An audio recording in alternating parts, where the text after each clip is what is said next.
But what's Yeah, interesting about this, and this gets back to kind of what you're talking about, even with what you're doing with the reading app, but even the shift in education and the way we do it. One of the problems I've always had, and it's actually why I left academia, because some of the things we're talking about, while the awareness of it and the focus on it is new, I wouldn't say like it was great and wonderful back in the old days, but now it's just not. It just was more like, well, what else were you going to do type of a thing. And different learning. now because people have options, because what you're getting at, and one of the frustrations I always had was the traditional model of education says, to your point, what goes way back to our beginning, read this thing, answer these questions. That doesn't really tell you anything about someone's ability to critically process, think about it, apply it, do anything with it. It's just a matter of can you rote recall whatever was just said to you type of a thing. And we're now Yeah. moving to this age of I'm actually doing my live stream tomorrow that I'm doing on this. I'm talking about the age, we're moving into the age of action learning, where learning is going Yeah. to be all about action and what you can do and how can you apply and how is that measured. And that's changing a lot because it's Yeah. no longer about, well, how much do you know? Well, we don't really care how much you know because AI knows more than any human will ever know. What we care about is do you know what to do with that information? That's really what we care about. Well, we knew a long time ago that there was a gap between those multiple choice tests and how come I Right. never do this in my real job? Like when I grow up, you mean I'm going to be taking tests every day or no? No, it's totally different. And Yeah. so it was just yeah, and so we have to change, man. We and it's a sense of urgency, and a lot of people are not feeling it right now. Like I said, because they're being successful in the system that we have, or the illusion of success, because the Yes. numbers are there with the graduation. I mean, we have high schools that are considered dropout factories. Like they only graduate 30% of their students. 30%. Wow.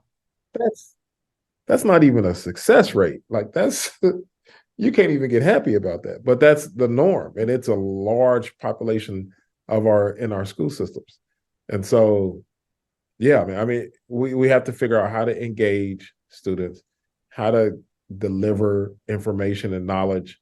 Like you said, whether it's performance based or you call it action based, or you know, because the other thing that's different is that again these kids are digital natives, so you can go to a restaurant Yes. and you can see a 1 year old, you can see a baby in a crib, and they have a phone or a tablet with a little foam around it My or whatever, 10 and they're month old manipulating. sits, it drives me nuts sometimes when she sits on my lap because she flicks through my Apple Watch. And I'm like, what are you they're doing? born Like, they're you don't born to do even know. this. They're Yeah, born they to just do like, this. no, right? I'm like, you're not even a year old and you know to Yeah, scroll through my watch. It's bizarre. But yeah, yeah, it's so entrenched in the fabric of their existence. yeah. So they're different learning style. Like you said before, we had different motivation and we had a different way to receive information. And now, because the information is so vibrant to children, starting them off on digital aspects like that, and then we want a child to come to school, sit at a desk, and do a worksheet. Yeah, okay. Or someone just talking to death. You know, good luck with that, Yeah. right? Or someone is just sitting there talking you to death, and they already have the habit. We as adults have this same habit of looking at Yep. their phones, and then once they go through it, and they're seeing clips, and they're seeing, and it's just all these things um that that children are getting exposed to, and we're not giving it to them, and so yeah, that's why we're not reaching them. That's why we have a large percent of students who are being unsuccessful within our school system. Our gifted kids are also our newer at-risk population, by the way. They're dropping out faster than anybody.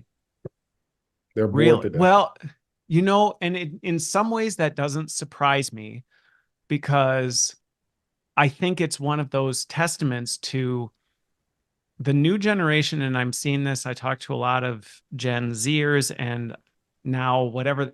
I think the next generation is Generation Alpha. I think they've moved to like Greek. I think it's Generation Alpha. But the tolerance for, well, this is just how it has to be, is going down. So it actually, in some ways, doesn't surprise me that even some of the gifted kids are going, this is stupid. I'm not gonna participate in this institution that's broken and doesn't seem interested in changing, and I'd rather just go my own way, type of a thing. Yeah, I mean the other aspect of it is a gift that everybody has access to that information that their teacher is delivering, and if you're a higher level learner, you can do that on your own, Yeah, you'll go do it and yourself. You don't need to go to you school to probably get already it. have. Yeah, Yeah, and so yeah. you want to be challenged. You want to be challenged like the next kid, but that opportunity is not afforded to you.